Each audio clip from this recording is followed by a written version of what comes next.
Hello and welcome to a new episode of Morgana Radio, where I, your host Morgana Ray, interview the world's most fascinating thought leaders on money, love, and magic. And so, of course, I invited Michele PW because she really brings the money, love, and magic together. She is the expert on love-based copywriting. And in today's topic, she's going to be talking about love-based money and mindset. So let me tell you just a little bit about Michele PW. She, of course, is a best-selling author, the best-selling author of love-based copywriting books that teach people how to write copy that attracts, inspires, and invites. Doesn't that sound yummy? She's the owner of Creative Concepts and Copywriting, which is the premier direct response copywriting and marketing agency that really, she has been knocking it out of the park for so many people I know in personal development. She has this talent for helping the do-gooders and healers and helpers of the world who tend to be terrible with language, like amazing with gifts, but not great with the language, and translating the indescribable into language that attracts the people that they want to help. And I have friends who have Michele PW as their secret weapon who are making 7 and multiple 7 figures. So she really knows her stuff. But it's not just about money. It's really the reason I've been friends with her for so many years and why I love her and why I'm having her on the show is she doesn't come from this sleazy, manipulative, icky place. She really is coming from a love place, and I'm watching her just go deeper and deeper into the love. So I'm really looking forward to diving into Michele's wisdom on a love-based money and mindset. Welcome, Michele. Thank you so much for having me. I'm just so excited to be here. And yeah, and of course, you are the money goddess. So money and love.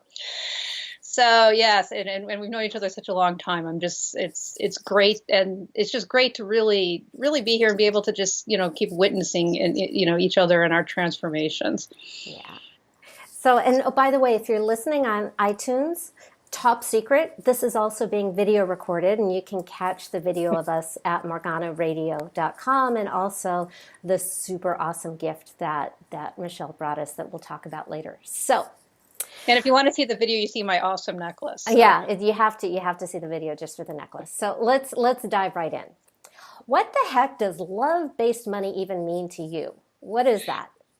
So what started to happen for me is I realized as I went through my own personal development journey. I mean, first off, I've been struggling. I've had my own struggles with money for years. In fact, that's part of how. Well, I knew you before then. But then I actually was one of your initial workbook owners because I have a really old version of your workbook because I was slaying my own money monster. So I've had a very long journey myself, learning about money. And one of the things that one of the things that I realized is how much I personally created money in fear. And what's become clear to me is all emotions are either fall under 2 categories. Either they're love-based emotions or they're fear-based emotions. And fear-based emotions include things like anger, resentment, shame, grief. So it's not just worry and anxiety, which is what you might think of, although I had a lot of worry and anxiety. And the problem is that as humans, I'm starting to realize just how much we've created on the foundation of fear. So we've created government is on fear. Businesses are on fear. And of course, money is on fear. And the problem when you create on fear, you certainly can create it. Like I personally did create a lot of money. I made a lot of money in fear-based emotions. And what I also got was an awful lot of fear-based emotions. So it didn't. And when that happens, the problem is it doesn't make you feel good. So the fear, like I was always thinking, if I just make X amount more money, I'll have made it. And and I'll feel better. I'll feel happy. I'll feel at peace. And I never did. In fact, the more money I made, the more anxiety I felt, the more stressed, the more I worry. Then I would worry about things like, oh my God, I could lose it. So now I'm not only just making it; it's like I might lose it. So the stakes get higher. They really do get higher. And if you had told me this before, if you're listening to me, you might not believe me. I don't know if I would have believed myself. I actually spent a lot of time trying to say, how would I convince my old self? Because I would think, oh, no, I'll be different. If I just make that much money, it'll all be fine. But it wasn't fine. So one of the things that I realized, working so much with personal development people, is that too often personal development, self-development is kind of in a corner. It's like over here. It's like, okay, we're going to go work on fear-based and love-based, and then we're going to come back in the real world and do business, and I think that's part of why we've created what we've created, because we haven't dealt with our fear-based emotions, so our fear-based emotions follow us. We haven't dealt with our shadow, and that's something that you talk about. So that's what I really wanted to do, is really just start teaching people how to create money on a foundation of love instead of a foundation of fear, and how we can shift that piece over. So that's really what I'm really trying to do here, because I feel like if we can do that, I think a lot of other things will fall into place, actually. Well, and in my experience, people who don't have money think that the problem goes away when they get it, and they discover that it doesn't. And I find that money that's based on fear tends to go away. Yes, I found that too. Yeah, that's when you attract people who refund, or even luckily I haven't had this, but lawsuits. I mean, that's where that happens, is when you create it on fear. Bad business partners, romantic partners. Yes, your employees cheat you. Yeah, we don't make good decisions from fear. No. So how do you tell if you're using fear to attract money instead of love? So I think one of the things that I feel is that, first off, look at your clients. Are you dreading picking up the phone because you have to call them? Yeah, I think that's a key. Did you bring your clients in, like when you're having a sales conversation or an enrollment conversations, where you're thinking to yourself, okay, they're not really perfect, but I can help them, and I'm not going to worry about it. I'll just bring them in and get them into the program. Yeah. The moment you start going down that, are you spending? Are they not fitting in your system?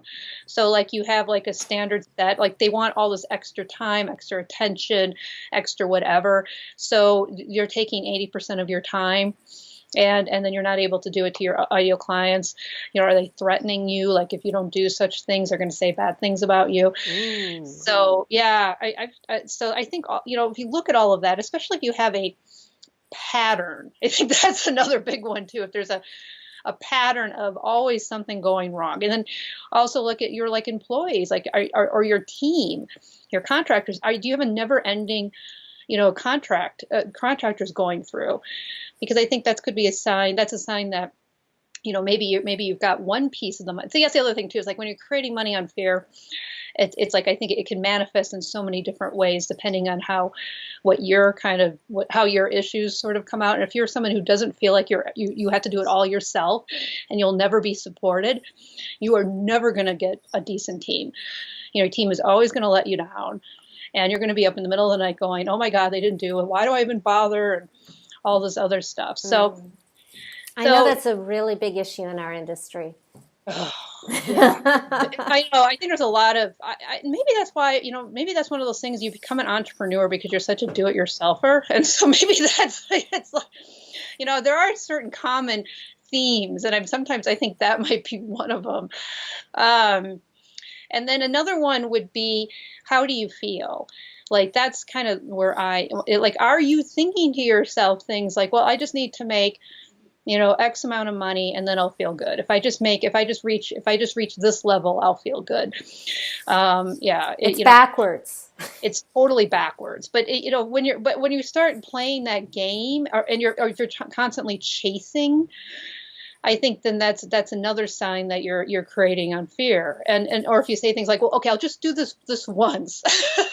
and then I'll do it differently because like with launches. Well, this launch isn't doing well. I'm just going to like send out this kind of, fear-based shame-filled email just this once because I just need a few more sales. But yeah, it doesn't work that way. So I think it's so, and I suspect. I'm just like totally curious. What does a fear-based, shame-filled email look like? Oh, so those are those emails like one really good one would be like, let's say you had an enrollment conversation, the person said yes, and then they turned around and said no. So then you send them an email that says, well, if you were really serious about whatever, you would hire me. Oh, And, yeah. Yes. Ugh. Yeah, so obviously you're not serious about losing weight, or you're not serious about being an entrepreneur, because otherwise, why aren't you taking me up on this? And like because that person doesn't trust you, probably. Yes. Yeah. Okay. Yeah. And so you can get people that way. The problem is it works. It can work if it connects, but then you're bringing them in with shame, and then what do you create? Yeah. More shame, and then they're not going to trust you, as you pointed out. So then when they get stuck somewhere, they're not going to come to you. They're probably going to drop out. Maybe they'll ask for a refund. I mean, it just doesn't go anywhere. Another one is like sometimes during launches, you'll start doing things like making up, some of the bad practices that we talk about. I mean, this isn't really a shame-filled email, but you could do something like you could just decide, last chance, that those sort of over the hype, urgent type emails, and you can, or just you start doing you start doing tricks. That's what I call them, like launch tricks to try to get your sales up, which can work, but in the short term, but in the long term, they can hurt your integrity in the marketplace. Oh, I think they've hurt the entire industry. Like I've been And watching Yes. that whole model implode over the last year. So, very interesting. So what's the solution? So the solution is, well, I think the solution is to decide if you want to build a fear-based business or love-based business. And so since I'm in the business of love, I'm giving you a choice. Fear, if that's the other thing too, if you're in fear, if you don't want to give people a choice. And what I mean by that, I mean, obviously, we know there's free will, but if you find yourself pursuing people or trying to, trying to kind of twist them up and make them feel bad, like bad about not hiring you, or make you feel like you're so great, that's very much in the fear base. So, well, and sorry for interrupting you. No. It also feels to me like there's an addiction aspect. Like we see these people who are making billions of dollars, right, and it's never enough.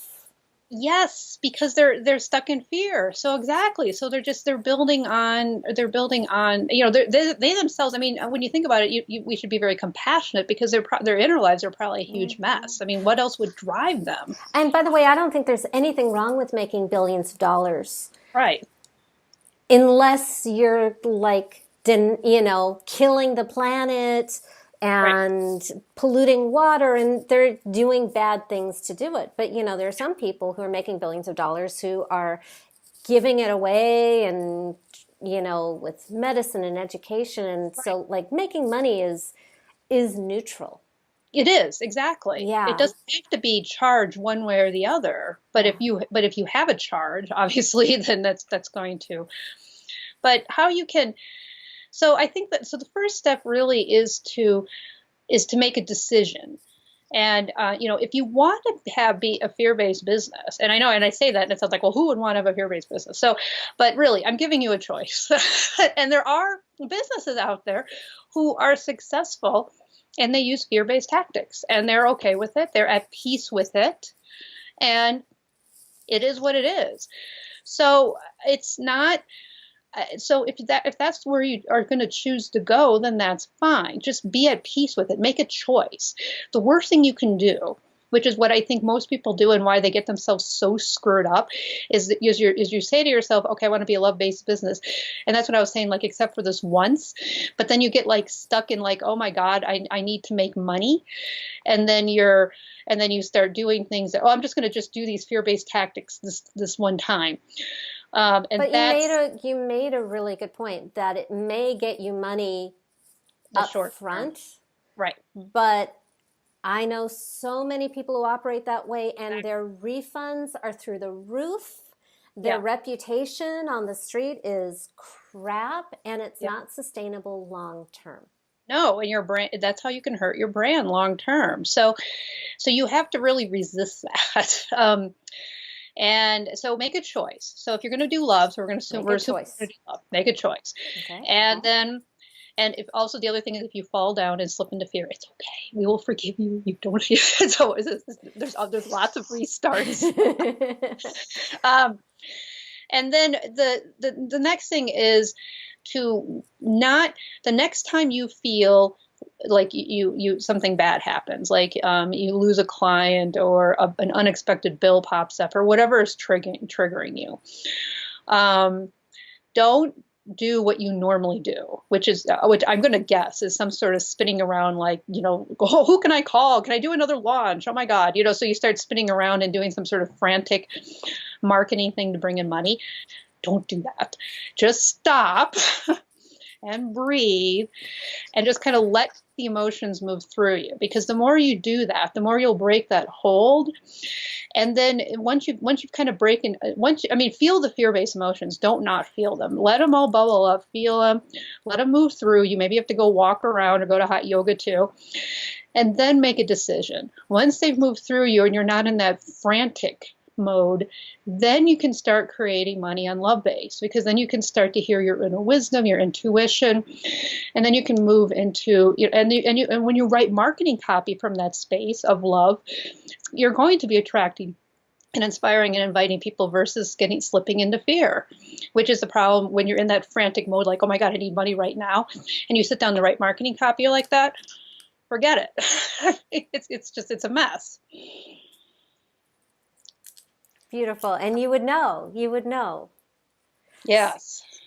So you really have to just, as much as you can, just feel that feeling and feel the feeling of love. And then move, try to take action when you're feeling love and abundance, no matter what outwardly you're doing, what outwardly is going on, feel that. Yeah. Feel the love and abundance. Yeah, and I come from a family of lawyers and rocket scientists, so I've always wanted to believe in a world where, you take this action and you do the right things, and which, by the way, is true when you're sending rockets into space. Right. But when it comes to business, so much of it is not actually what you're doing. So much of it is how you're feeling inside, because everybody is picking up on that. Exactly. I know my dad's a scientist, so I get it. So, yes. Yes. So it's very frustrating to me, but it's what you're saying actually works. Yeah. So you wrote a new book. What is the inspiration for this new book on money and love? So it's love-based money and mindset. And what inspired me was when I started with the love-based copywriting book. And one of the things is, one of the foundational pillars that I realized when I was working on it was that you really had to feel, you had to be in the space of love and abundance, because if you weren't, the copy and the marketing wasn't going to work. You were not going to actually be able to do love-based copy and marketing. If you're in scarcity and fear, I guess I shouldn't say you can't, but it's going to be really, really hard. So people pick up on that more than we give credit. Yeah. And you have to be, the thing is, you have to be so skilled if you don't let it affect you. But if you're that skilled, then you would move through it to write it anyway. So that's what I mean. So it's like, for a beginner, I don't think it's going to work. So I did have a few tips in there, but they weren't very much. So in both those books, I have two love-based copywriting books. And both of them, I do have some tips on your mindset and that. But I realized it didn't go nearly far enough. And I also realized I was not the person. My expertise was copy in marketing. I'm not a coach. I'm not a personal development person. So I decided to write a book just on love-based money and mindset. And so I interviewed lots of my dear friend experts, including you, because of course we could not have a love-based money book without the Money Monster. Oh my God. Yeah. It could not exist. Yeah. So that's what I really, so that's where it was, because this is such an important topic, because and the thing is, the reality is, if you're in a space of love-based mindset with your mindset, and well, even on your money, but if you're in that space, then everything in your life will shift. Your whole foundation will shift. So really, this could be the catalyst of your entire life, much less, your business, your business getting on a better space. Oh, it's so hard to attract and keep what you fear. Yes. Yes. So how do people get started how can we get a taste of love-based money and your new book? Yes, if you go to your site. At morganaradio.com, we have a gift. And what is the gift? That's what I should be asking. Yes, it's a free chapter. It's the truth about LOA. So law of attraction. And the reason why well, and I wrote it because I had such a horrifying incident with law of attraction. It was like one of my worst, it was awful. So anyway, so it starts with my awful story. Good. Good. So yes, so that's what I thought that was a good, and that's really what the book is. It's a mix of my journey along with the really interviewing all my friends who are far smarter than me and wiser in this. And what I ended up creating was really a book that I wished I had back in 2007, 2008, when I was first starting this. And I was really lost at sea going, I knew I needed to make more money. I wanted to make more money, and I knew I needed to work on myself, and I didn't know where to start. So I kept like floundering and falling down and feeling very lost. And so this is really, it's got a lot of different tactics and techniques and approaches, so you can find really the one that resonates the most with you. Yeah, don't we all wish we had that when we were starting out, instead of just wondering why our vision boards weren't doing anything? Yes. Oh God. Yes, my vision board. Oh. So do you have any like really cool, mind-blowing success stories from using these practices that you put in your book? So one of the things is that well, because it's funny, because some of the practices I did add them. So back in, it took about a year, but I did end up breaking 6 figures. So I think that's, yeah. So that was actually more momentous than you'd think. The first 6 figures is the hardest thing ever. I know. And but once you hit it, there's like no going back. Right. Yeah. Exactly. And it was in 2005. And part of what happened was, and the thing is the reason why reason why is because I actually had hit a ceiling. And that's what made it even more, because some people, like, they immediately just, pop and they're at 6 figures. I wasn't me. I was stuck at 50,000 for like 6 or 7 years. And so actually it was 2006 when I finally realized I had tried all this tactics, all these outward strategies to try to make 6 figures, and I couldn't figure out what I was doing wrong. And that's when I finally realized, okay, I need to work on myself. So I went on this journey, and it took about a year, and tried all this different stuff, including slaying my money monster. And then it finally started to happen. So that's really what. So it really did work. I mean, and then you're right, because it kept growing after that. And trust me, there are times where I wanted to give up. I mean, there are times where I'm like, oh my God. So I really understand. And, but it really does work. And so I know that the tactics work. I know that they work, even if you're in fear. But I will tell you that you're going to be much happier if you can shift to love. So, because you'll bring money in that way. And I want to apologize. I think I said the first 6 figures is hard. It's not that it's hard, it's just that it's big. It's not hard. It's just it's like a milestone. Yeah, and it changes you. Yes. Yeah. Because you might not believe it. And I think that's part of it too, because you've hit that ceiling. So you're right. It's not, so I don't want to put anything out there how hard it is, but it can feel like the most challenging thing you've done. It's like when you run a marathon, or at least I walked a marathon, and the first time I did it, and I didn't do any training. I just went to San Diego and walked the San Diego Marathon. And I thought, near the end, like the last 3 or 4 miles, I thought that I was going to die. And I hated myself and hated everything. What the hell am I doing? So yes. So how did you finish it? I did finish it. I finished it and burst out into tears. Actually, I was crying the last mile because I was in so much pain. And because what happens is I actually looked up and as I hit a wall, and I hit a wall about mile 22, and and a marathon's 26. So there's like 4 more miles after you hit a wall. And part of what hits the wall is not only do you run out of energy, your body runs out of the easy energy. So you start burning muscle, which affects your head. But then also you have some normal, like your body has like, pain relievers in your body. And so that all gets used up. So now you feel it. I mean, every part of my body, even though I wasn't walking, like my shoulders were hurting, my back was hurting. So if this were a metaphor for relationship with money, going from fear-based to love-based, how would you tie that in? So I think, so your facing with love-based is interesting. I was thinking about it more to the 6-figure. So I think what I should have done back then, see, I was fighting it. It's interesting because I was still more in fear-based, and I fought it so much. And I resented all of that. And so now, if I was going to do that, I think I would just feel it. I would just move through the pain, actually. I would just feel it and let it move through me instead of fighting against it. Because I know I made it harder for myself by fighting it. And that's what I did. I mean, I fought it and railed and screamed and, oh my God. And, you were human. Wow. Yeah. And I got done and was very grumpy. So what is in the chapter that you're giving away? Truth about a law of attraction. So not only does it tell a little bit about my story and how I got messed up with law of attraction, and then it gives you some tips and ways so that you don't. Thank you. Yeah, I'm like, a law of attraction school failure. Just vision boards, affirmations, all of it.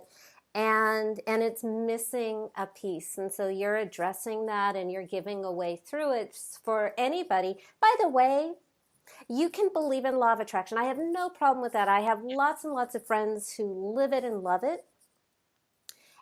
And this is a way to go even farther. And if you're like us and, and it's never worked for you, and you don't know why. Suck at it. Here's the solution. Yes.